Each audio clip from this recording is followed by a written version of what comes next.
नमस्कार बच्चों, मैं हूँ हिंदी शिक्षिका हेमलता डहारे। बच्चों, एक चीज़ बताओ, हमारे दैनिक जीवन की ज़रूरतों की चीज़ें लेना हो हमें तो हम क्या करते हैं? निश्चित रूप से तुम कहोगे हम बाज़ार से लाते हैं, हम मॉल से लाते हैं, जैसे किराना हम किराना की दुकान से लाते हैं, है ना? और सब्जियां भी बाज़ार में जब हाट लगती है तो हाट से ले आते हैं। लेकिन मैं तुम्हें आज की बात बताऊं, आज अचानक मेरे एक सहेली का फ़ोन आया कि हम 4 लोग आपके यहाँ आ रहे हैं और हम खाना वहीं खाएंगे। अब मैंने सब्जियां नहीं खरीदी थी, सोचा था कि चलो आराम से जाकर इकट्ठी ले आएंगे मंडी से। अब भाई कोई मेहमान आए तो कुछ विशेष तो बनना ही चाहिए ना। तो टमाटर, आलू, प्याज कुछ भी नहीं था घर में।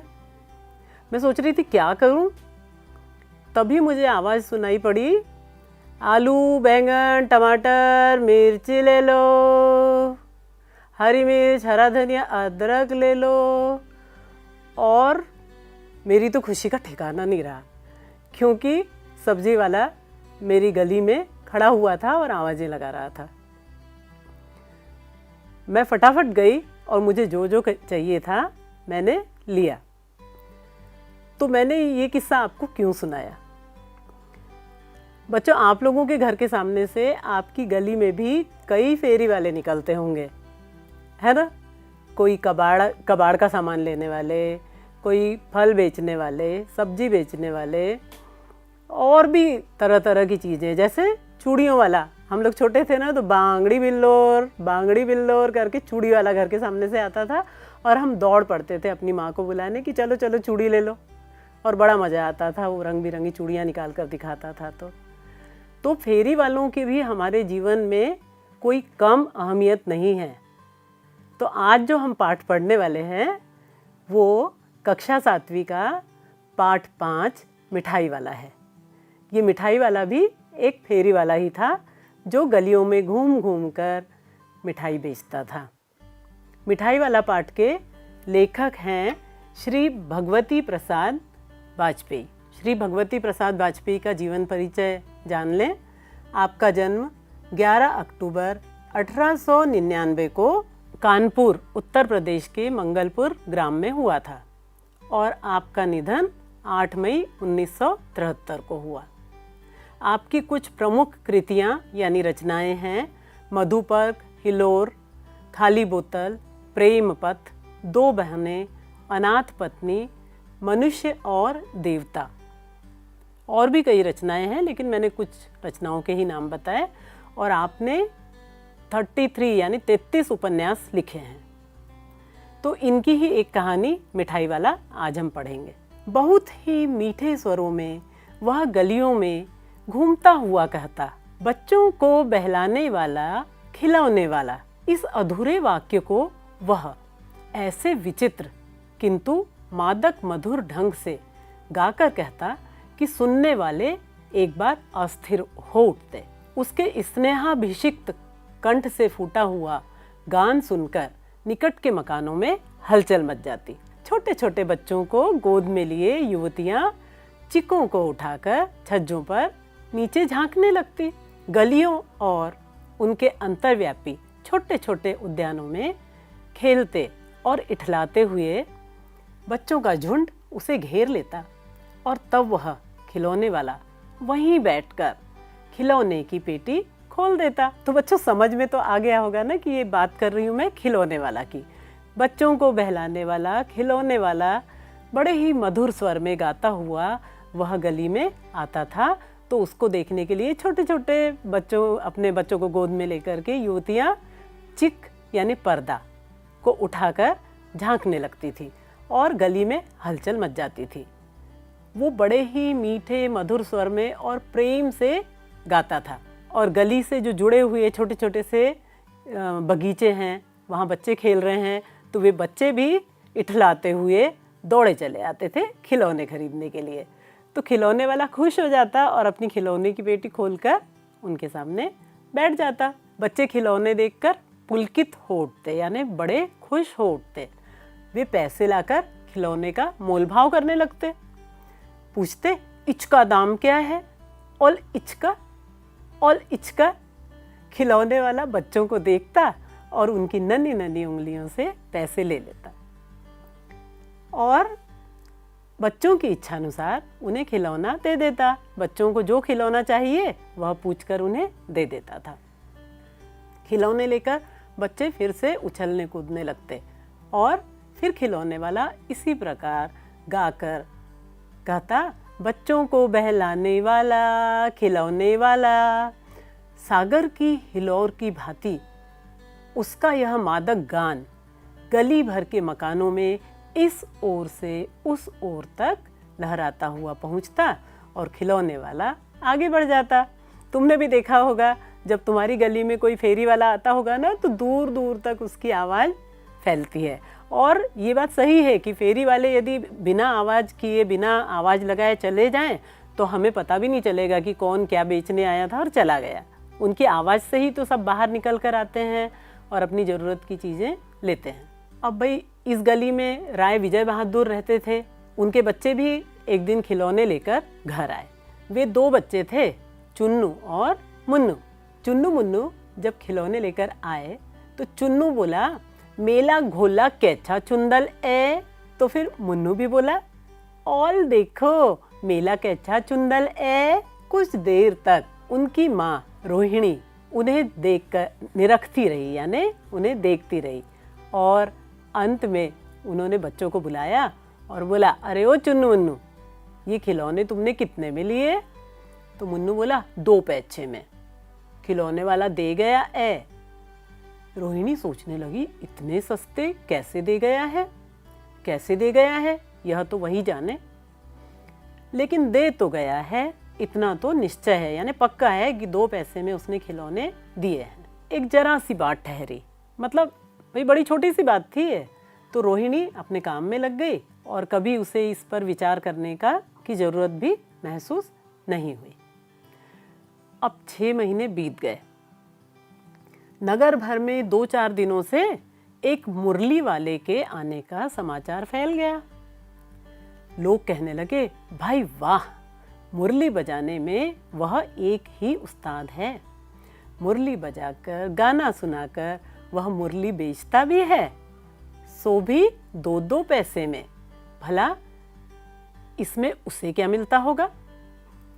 मेहनत भी तो ना आती होगी। एक व्यक्ति ने पूछ लिया, कैसा है वह मुरली वाला? मैंने तो उसे नहीं देखा। उत्तर मिला, उम्र तो उसकी अभी अधिक न होगी, यही 30-32 का होगा। दुबला पतला गोरा युवक है, बीकानेरी रंगीन साफा बांधता है। वही तो नहीं जो पहले खिलौने बेचा करता था? दूसरे ने पूछा, क्या वह पहले खिलौने भी बेचा करता था? पहले ने कहा, हाँ, जो आकार प्रकार तुमने बतलाया उसी प्रकार का वह भी था।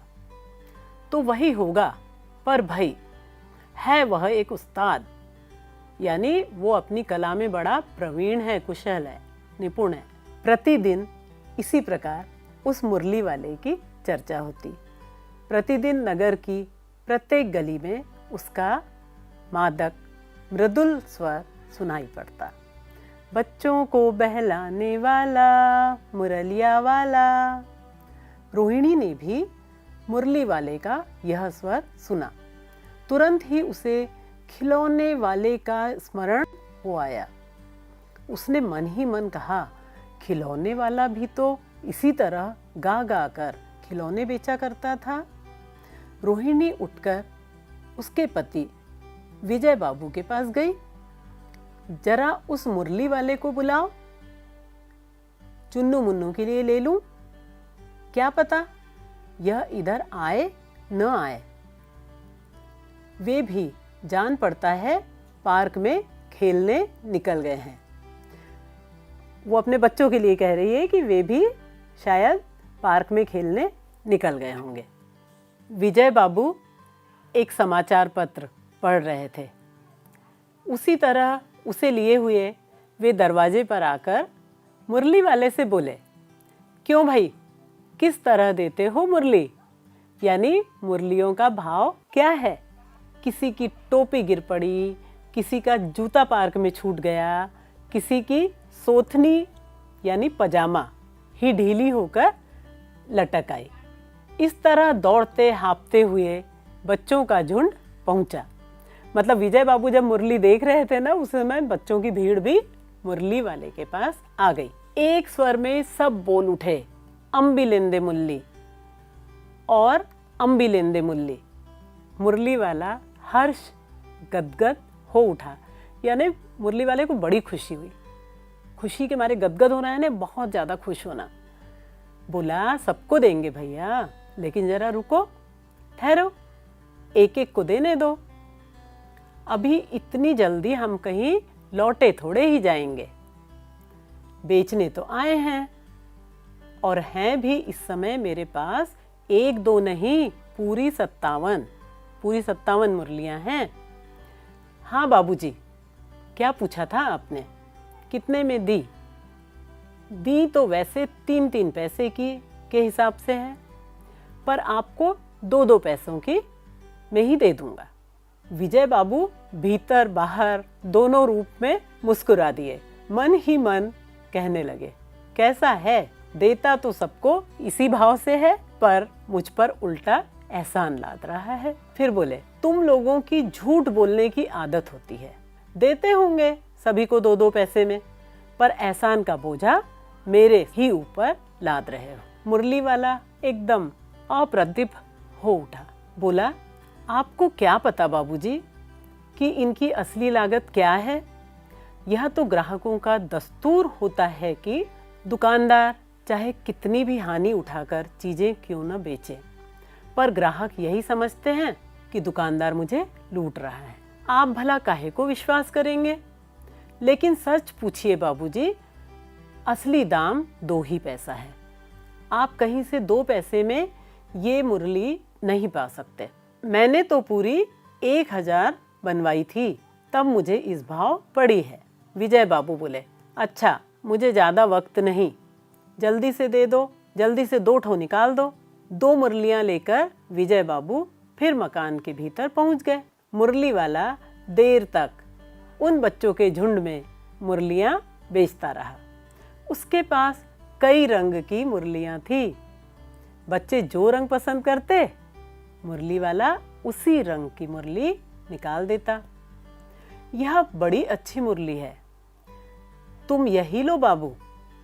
राजा बाबू, तुम्हारे लायक तो बस यह है। हाँ भैये, तुमको वही देंगे, ये लो। तुमको वैसी चाहिए ना, यह नारंगी रंग की? अच्छा वही लो। ले आए पैसे? अच्छा ये लो, तुम्हारे लिए मैंने पहले ही से यह निकाल कर रखी थी। तुमको पैसे नहीं मिले? तुमने अम्मा से ठीक से नहीं मांगे होंगे। धोती पकड़कर पैरों से लिपटकर अम्मा से पैसे मांगे जाते हैं।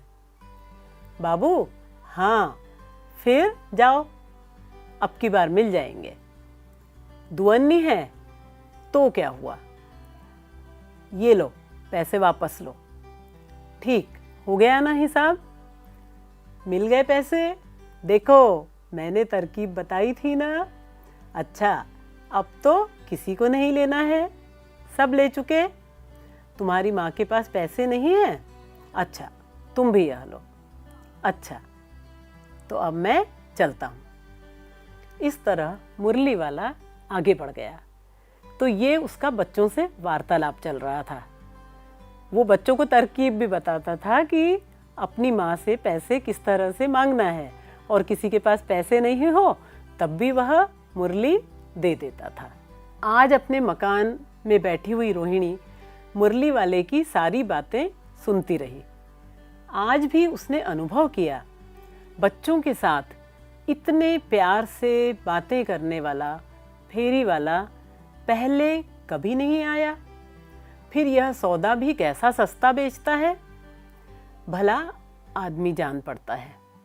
समय की बात है, जो बेचारा इस तरह मारा मारा फिरता है, पेट जो न कराए सो थोड़ा, मतलब अपना पेट भरने के लिए इंसान को कुछ तो करना ही पड़ता है, ऐसा सोच रही है रोहिणी।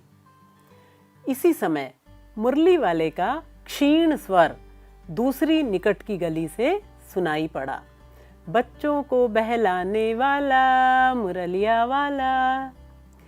रोहिणी इसे सुनकर मन ही मन कहने लगी, और स्वर कैसा मीठा है इसका। बहुत दिनों तक रोहिणी को मुरली वाले का वह मीठा स्वर और उसकी बच्चों के प्रति वे स्नेहासिक्त बातें याद आती रहीं। महीने के महीने आए और चले गए, फिर मुरली वाला न आया।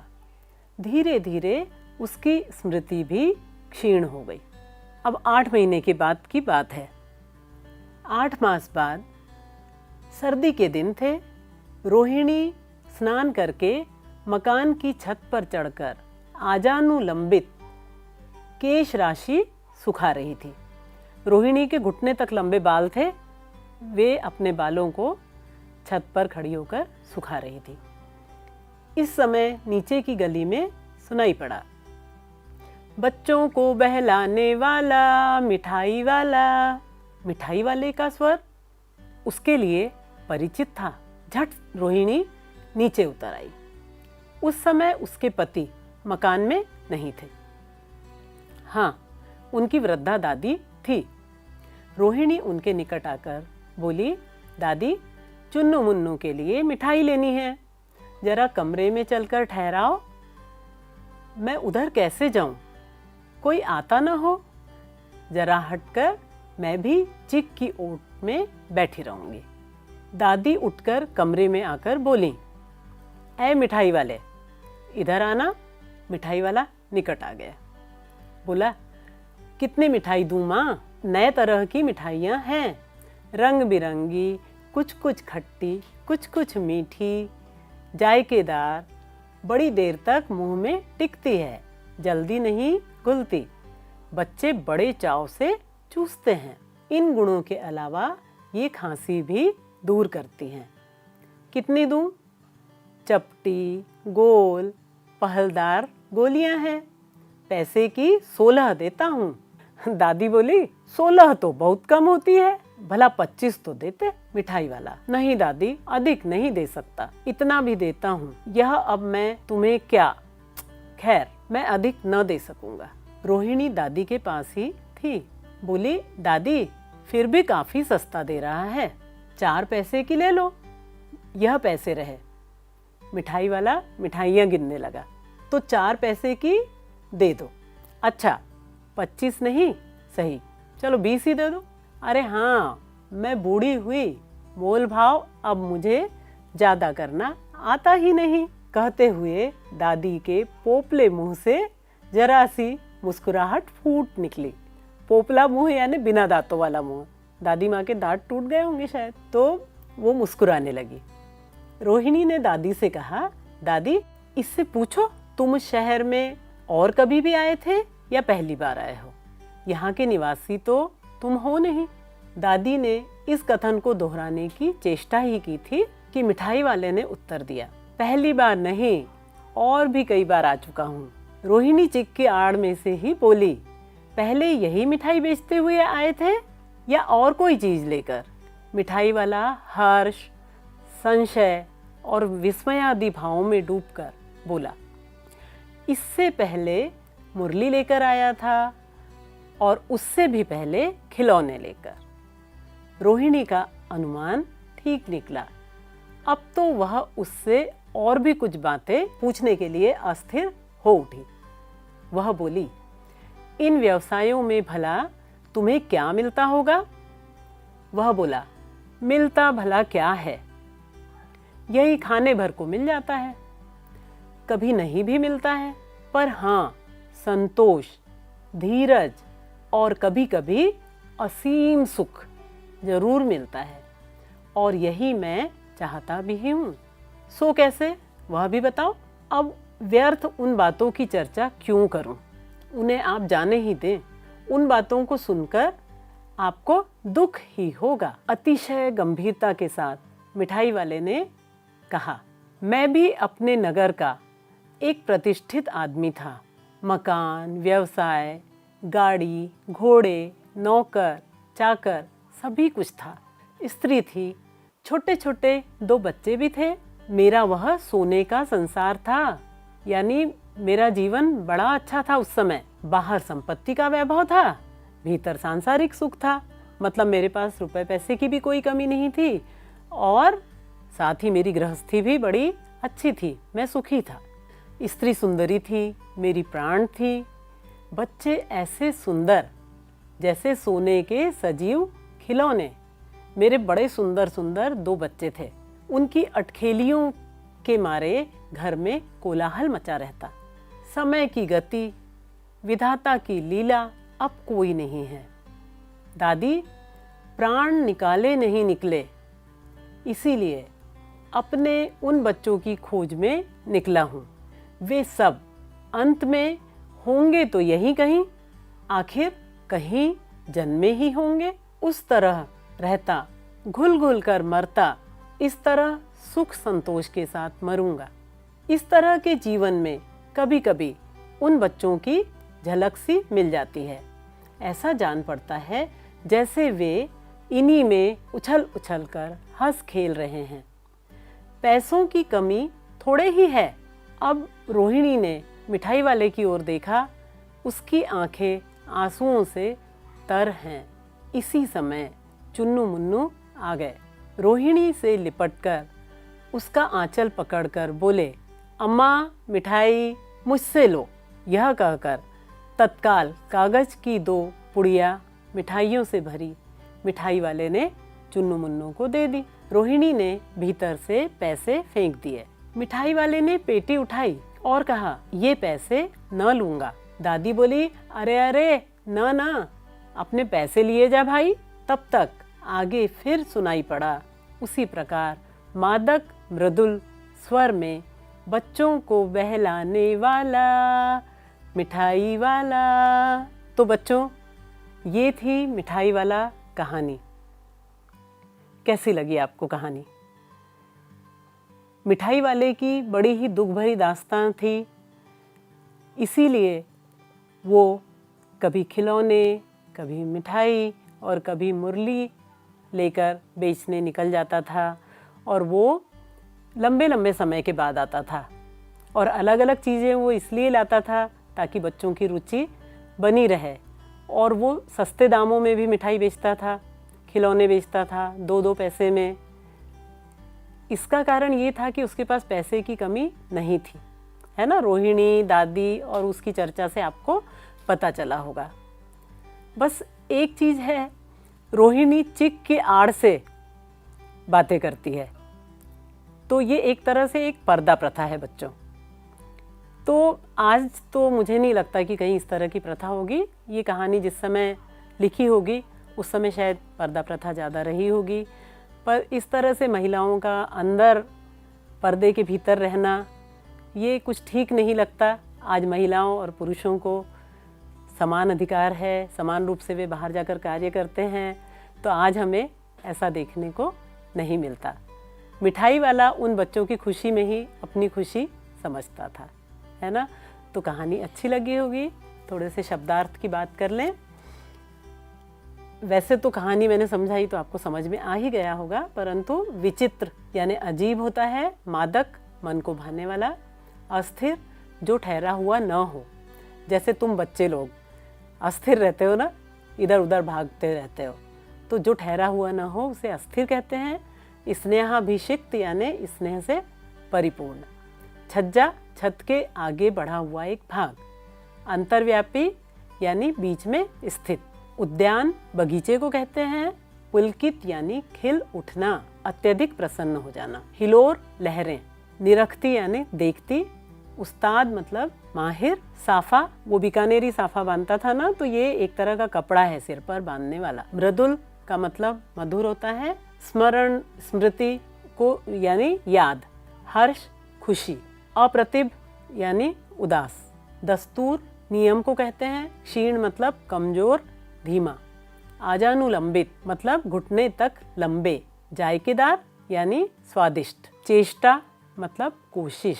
संशय, संदेह, असीम यानी जिसकी सीमा न हो, हर्जा मतलब हानि, अतिशय मतलब अत्यधिक, अटखेलियाँ मतलब शरारतें। तो ये इसके कुछ शब्दार्थ थे, बाकी तो आपको समझ में आ गए होंगे। अब प्रश्न अभ्यास की बात कर लें। फेरी वाला अलग अलग समय पर कौन कौन सी अलग अलग चीज़ें लेकर आता था और क्यों? फेरी वाले की ओर बच्चे, बड़े सभी आकर्षित क्यों होते थे?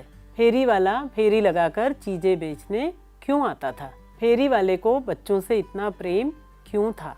और कहानी के अंत में मिठाई वाला भावुक हो गया था। आप लोगों ने सुना ना कि रोहिणी ने उसकी ओर देखा तो उसकी आंखों में आंसू थे, तो वो इतना भावुक क्यों हो गया था? फेरी वाले के परिवार के साथ क्या घटना हुई होगी, ये आपको कल्पना करके लिखना है। भाषा की बात, वाला प्रत्यय लगाकर 5 शब्द बनाइए और वाला से पहले आने वाले शब्द संज्ञा, सर्वनाम या विशेषण में से क्या है ये आपको लिखना है। जैसे खिलौने वाला में वाला प्रत्यय है और खिलौने जातिवाचक संज्ञा है। अब बच्चों मैं आपको दूसरे तरह के शब्द बताती हूँ। ऐसे शब्द जिन पर लिंग, काल, वचन, कारक किसी का भी प्रभाव नहीं पड़ता, ये अपरिवर्तित रहते हैं, इन्हें अव्यय कहते हैं। इन्हें अविकारी शब्द भी कहते हैं। तो ये कुछ वाक्य हैं, इनमें से अव्यय शब्दों को रेखांकित करना है, उनके नीचे आपको लाइन खींचना है। 2 मुरलियाँ लेकर विजय बाबू मकान के भीतर पहुंच गए। मुरली वाला एकदम अप्रतिभ हो उठा। मैंने तो पूरी 1000 बनवाई थी, तब मुझे इस भाव पड़ी है। इस तरह के जीवन में कभी कभी अपने उन बच्चों की झलक सी मिल जाती है। मुरली बजाकर, गाना सुनाकर वह मुरली बेचता भी है। तो आपको इनमें अव्यय शब्दों को रेखांकित करना है। अव्यय यानी अविकारी। अब कुछ मुहावरे दिए हैं, इस पाठ में आपने मुहावरे देखे ना, गदगद होना, मारा मारा फिरना, पुलकित होना, सोने का संसार, विधाता की लीला, इनके अर्थ लिखने हैं और वाक्यों में प्रयोग करना है। अब आप मिठाई वाला कहानी अपनी पाठ्य पुस्तक से ध्यानपूर्वक पढ़िए और देखिए ऐसा कोई पैरा जिसमें विराम चिन्हों का सबसे ज़्यादा प्रयोग हुआ है, तो उस पैराग्राफ को फटाफट अपनी कॉपी में लिख डालिए। और एक काम और करना, उन विराम चिन्हों के चिन्ह बनाकर अलग से उनके नाम भी लिखना है, जैसे पूर्ण विराम, अल्प विराम, विस्मयादिबोधक चिन्ह। अब आपके लिए कुछ करने के लिए एक क्रिया है। आपकी गली में फेरी वाले आते होंगे, तो एक फेरी वाले से चर्चा करिए। और चर्चा करने के लिए आपको पहले कम से कम 10 प्रश्न तैयार कर लेना है। जैसे आपका नाम क्या है, आपके परिवार में कौन कौन है, आप कहाँ तक पढ़े हैं, आपने यह व्यवसाय क्यों चुना।